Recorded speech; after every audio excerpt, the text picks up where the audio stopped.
ہم پوچھنا چاہیں گے کہ جو ہمارے چودھری افضل صاحب قادری صاحب تھے، یہ ان سے آپ کی ملاقات کیسے ہوئی، اور یہ جو روحانی محفل ہوتی ہیں ان کی جو؟ دیکھیے، سب سے پہلے تو ان کی ملاقات کا جو ذریعہ بنا وہ کمال بابا رحمۃ اللہ تعالی علیہ کی وساطت سے ہوئی. ہوتا یہ تھا کہ جب بھی کمال بابا رحمۃ اللہ تعالی علیہ لاہور کے لیے سفر کرتے تھے جی جی، تو لاہور کے سفر کے اندر ان کے ہمراہ جو ہے یہ سعادت مجھے میسر آتی تھی کہ میں ان کے ساتھ ہوتا تھا. ماشاءاللہ ماشاءاللہ. اور یہ میری خوش نصیبی سمجھیے کہ کمال بابا رحمۃ اللہ تعالی علیہ، حالانکہ آپ کے کافی مریدین بھی ہیں، آپ کے بیٹے بھی ہیں، لیکن وہ مجھے کہتے تھے کامران صاحب تیاری کیجئے، سبحان اللہ، ہم نے سفر پر جانا ہے. اور 2-3 مہینے پہلے ہی مجھے جو ہے وہ تیاری کے لیے کہہ دیتے تھے. زبردست. اب میں اپنے حساب سے تیاری کر لیتا تھا، اور جب بھی آپ کا سفر ہوتا تھا وہ ٹرین سے ہوتا تھا. صحیح صحیح.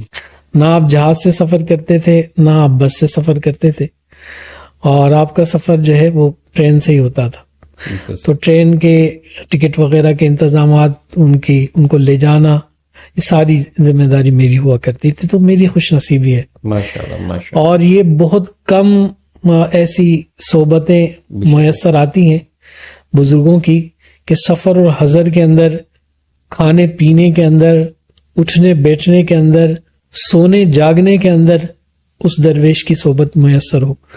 تو یہ اللہ تبارک و تعالیٰ نے مجھے یہ سعادت بخشی کہ کمال بابا رحمۃ اللہ تعالی علیہ کے ساتھ ایسا سفر میرا رہا، ماشاءاللہ. ایسی صحبت رہی. اور آپ یقین مانیے کہ جب وہ ٹرین کے اندر بھی ہوا کرتے تھے تو وہاں بھی ذکر ان کا جاری ہوتا تھا. لطائف تو الحمدللہ ایک ولی جو درویش ہوتے ہیں ان کے لطائف جاری ہوتے ہیں، ان پر ذکر اذکار اور روحانیت اور تجلیات کی بارشیں ہوتی رہتی. تو اس کمپاؤنڈ کے اندر جہاں ہم بیٹھا کرتے تھے تو وہاں بھی توجہ کا بھی سلسلہ ہوتا، واقعات بھی ہوتے، ذکر فکر بھی ہوتا. تو جب پہلا سفر تھا میرا جی، تو میں نے کمال بابا سے پوچھا کہ بابا جی ہم کہاں جائیں گے؟ صحیح. ہم لاہور کے اندر، ہمارا اسٹے کدھر ہوگا؟ میں نے اس لیے پوچھا کہ کیا مجھے وہاں جا کر کوئی ہوٹل وغیرہ بک کرنا ہے، یا پھر کسی دوست کو بولنا پڑے گا، یا ان کے رشتہ دار وغیرہ وہاں رکیں گے؟ تو میں نے پوچھا بابا جی سے، تو کہا کہ بیٹا بات یہ کہ تم سے پہلے بھی جب میرا سفر ہوتا تھا لاہور، تو لاہور کے اندر میں رکتا تھا میرے اپنے ایک دوست کے ساتھ، دوست کے گھر پر، اور وہ دوست میرا بچپن کا دوست. سبحان اللہ. میں نے پوچھا بابا جی کیا نام ہے ان کا؟ کہا کہ ان کا نام چودھری محمد افضل قادری صاحب. اب میرے ذہن میں یہ تھا کہ بھئی وہ چودھری صاحب ہوں گے، کوئی بڑے حویلی ہوگی ان کی، اور اس طرح کے معاملہ. تو وہ ایک خاکہ ذہن میں تھا کہ کوئی چودھری صاحب ہے، ان کے وہاں رکیں گے. تو زیادہ تعارف نہیں ہوا، بس اتنا بابا جی نے کہا کہ تم مل لینا، اچھا بندہ ہے اور میرا جو ہے وہ جگری یار ہے. ماشاءاللہ ماشاءاللہ. اور میرا بچپن اس کے ساتھ گزرا ہے. اب اتنا تعارف کافی ہوتا ہے. بالکل ایسی، بالکل ایسی کہ بابا جی کہیں کہ میرا بچپن اس کے ساتھ گزرا ہے، اور ایک درویش کی پوری زندگی جس کے ساتھ گزری ہو تو اس کی کیا معاملات ہوں گے. تو خیر بابا جی نے کہا ہم وہاں رکیں گے اور وہیں ہمارا رہائش وغیرہ کا انتظام ہوگا. تو میں نے کہا بابا جی کھانے وغیرہ کے معاملات؟ بولا بیٹا تم چلو تو صحیح، پھر خود تم دیکھ لو گے کہ وہ بندہ کیا ہے، کیسا ہے. آپ یقین مانیں جب پہلی مرتبہ چودھری افضل قادری صاحب کے گھر ہماری جو ہے وہ آمد ہوئی، ہم رکنے کے لیے گئے، تو مجھے آج بھی یاد ہے کہ وہ درویش اسٹیشن کے اوپر صحیح صحیح ہمیں جو ریسیو کرنے کے لیے آئے. ماشاءاللہ. اور وہاں سے ان کے ساتھ ایک ان کے مرید بھی تھے، ان کے بیٹے بھی تھے. وہاں سے وہ ہمیں لے کر پھر گھر پر پہنچے. اور جب گھر پر پہنچے تو گاڑی سے جو سامان ہم اتار رہے تھے ان سامان میں سے کچھ سامان انہوں نے اپنے ہاتھ میں لیا، اور لینے کے بعد وہ سامان اٹھا کر ساتھ چل رہے. اور بڑی عاجزی اور انکساری کے ساتھ انہوں نے ملاقات کی، ان سے بغلگیر ہوا. انتہائی نفیس شخص، دبلا پتلا سا اور خوبصورت سا. میں ان کو دیکھتا رہا. اس کے بعد وہ اپنے مطب کے اندر لے کر گئے، وہاں ہم نے سامان وغیرہ رکھا. اب جب مطب کی صورتحال دیکھی ماشاءاللہ، تو وہ بابا جی کا جس طریقے سے ادویات کا مطب تھا، اس سے کئی گنا زیادہ ادویات ان کے مطب کے اندر رکھی ہوئی تھی. مختلف میں نے جو ہے وہ تصاویر جو ہے وہ بزرگوں کے شجرے وغیرہ وہ نمایاں تھی، وہ میں نے دیکھی. اس کا مطلب حکیم بھی تھے. جی جی بالکل.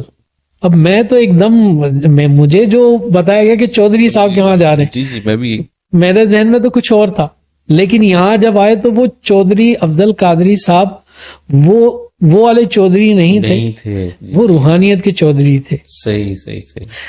اس کے بعد جب ان سے ملاقات ہوئی، ان کے ساتھ بیٹھک ہوئی، آپ یقین مانیے ان کی بیٹھک کے بعد، ان کی صحبت کے بعد مجھے اندازہ ہوا کہ بھائی یہ تو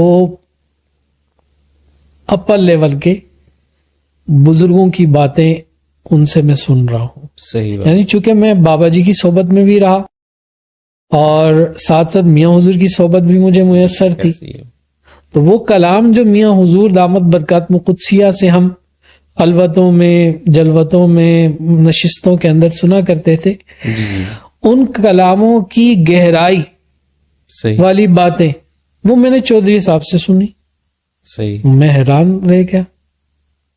اب جب اس طرح کا درویش سامنے ہو، پھر کمال بابا رحمت اللہ تعالی علیہ، بے شک ایسی ہے، وہ ان کے ساتھ جو ہے وہ گفتگو کے اندر پارٹیسپیٹ کرتے تھے. صحیح. اب ان کی جب آپس میں گفتگو ہوتی تھی تو آپ یقین مانیے میں بس دیکھتا ہی رہتا تھا. مجھے اتنی جرت نہیں ہوتی تھی کہ میں انٹرفیئر کروں، کچھ آگے بات کروں. ویسے کی بات چیت سمجھ میں آتی تھی ہاں کہ وہ کیا بات کر رہے ہیں، کہ سمجھانے کی کوشش کر رہے ہیں دوسرے کو، یا کیا گفتگو. سر جی بعض باتیں ایسی ہوتی تھی کہ وہ مجھے نہیں سمجھ میں آتی تھی. بعد میں بابا جی سے پوچھتا تھا کہ بابا جی یہ کیا بات انہوں نے کی ہے. صحیح فرمانے آپ. تو وہ ہنستے ہوئے میں اگر کہتا تھا کہ چودھری صاحب یہ بات مجھے نا کہیں کتابوں میں نہیں ملی اور کسی سے اس طریقے سے سنی بھی نہیں، یہ آپ نے بات کہاں سے کی؟ تو وہ ہنستے ہوئے کہتے تھے کہ اللہ تعالیٰ نے مجھے 2 کتابیں خاص عطا کی ہے روحانیت سے. ماشاءاللہ ماشاءاللہ. اور وہ 2 کتابیں راز ہیں اللہ کے. بے شک ایسے ہی ہے. تو ان کتابوں کے چند سطریں میں نے تو ابھی بیان کیے.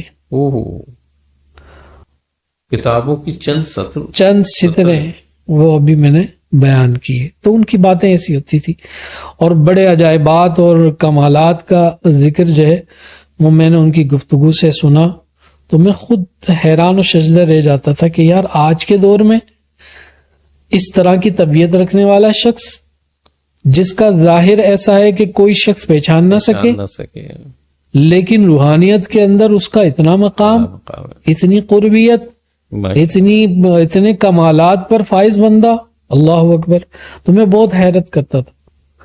اور آپ کا جو تعلق تھا وہ سلسلے کے اندر قادری کلندری سلسلے سے تھا. صحیح. اور بڑی عجیب بات ہے کہ میں نے چودھری صاحب سے پوچھا کہ چودھری صاحب یہ مقام اللہ تبارک و تعالیٰ نے آپ کو کب اور کیسے عطا کیا اس رستے کے اندر؟ تو وہ اکثر کہا کرتے تھے کہ بیٹا یہ جو کچھ مجھے ملا ہے، میسر آیا ہے، یہ میری والدہ کی دعاؤں کا صلہ ہے. سبحان اللہ. میں نے ان کی بڑی خدمت کی اور واقعتاً ان کے گھر والوں سے، ان کے مریدین سے میں نے سنا. خود کمال بابا رحمت اللہ تعالی علیہ سے میں نے سنا، وہ کہتے تھے کہ جب تک مائی صاحبہ حیات تھی تب بھی اور جب پردہ کر گئی تب بھی اس بندہ خدا کو میں نے اس کی محبت میں فنا دیکھا. اور جو کچھ اس چودھری افضل قادری صاحب کو ملا ہے وہ اس کی والدہ کی خدمت اور دعاؤں کا صلہ اس کو ملا ہے. سبحان اللہ. سبحان اللہ تبارک و تعالیٰ نے اس پر خاص کرم نوازی فرمائی. اور نہ صرف یہ کہ بلکہ حضور جان عالم صلی اللہ تعالی علیہ وآلہ وسلم نے اپنا خاص قرب عطا کیا، اور یہ قربیت کی وجہ بھی دعائے ماں تھی، ماں کی دعا تھی. ماشاءاللہ ماشاءاللہ. آج اکثر لوگ دعائیں لینے کے لیے مختلف جگہوں پر جاتے ہیں، پیروں فقیروں کے پاس جاتے ہیں، جانا چاہیے، ان درویشوں کے پاس بھی دعائیں قبول ہوتی ہے، بالکل ایسی ہے، لیکن ایک دروازہ جو تمہارے گھر کے اندر موجود ہے، صحیح بات ہے، تو اس دروازے پر دستک تو دو. بے شک صحیح فرما رہے ہیں. ہم وہاں دستک نہیں دیتے.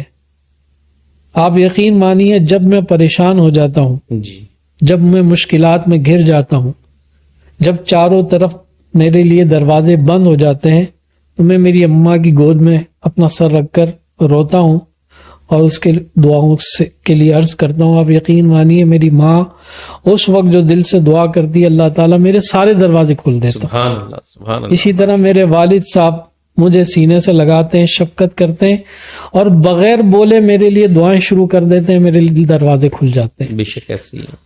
خوش نصیب ہیں وہ لوگ کہ جن کے ماں باپ حیات ہیں اور اللہ تعالیٰ نے ان کی خدمت کے لیے ان اولادوں کو چن لیا ہے. بے شک ایسی ہے. ان کی خدمت کرے، یہیں سے ہی رحمتوں برکتوں کے دروازے کھلنے ہیں، دعائیں قبول ہوتی. بالکل ایسی ہے. تو کمال بابا رحمۃ اللہ تعالی علیہ اکثر کہا کرتے تھے کہ چودھری افضل کو جو کچھ اللہ نے عطا کیا روحانیت کے اندر، اس کی ماں کی دعاؤں کی صلے سے، بالکل ایسی برکت سے. بالکل ایسی. تو وہ والدہ کی بڑی خدمت کیا کرتے تھے. آپ فرماتے ہیں کہ میری والدہ کی دعاؤں کی برکت سے اللہ تعالی نے مجھے مقام خاص عطا کیا.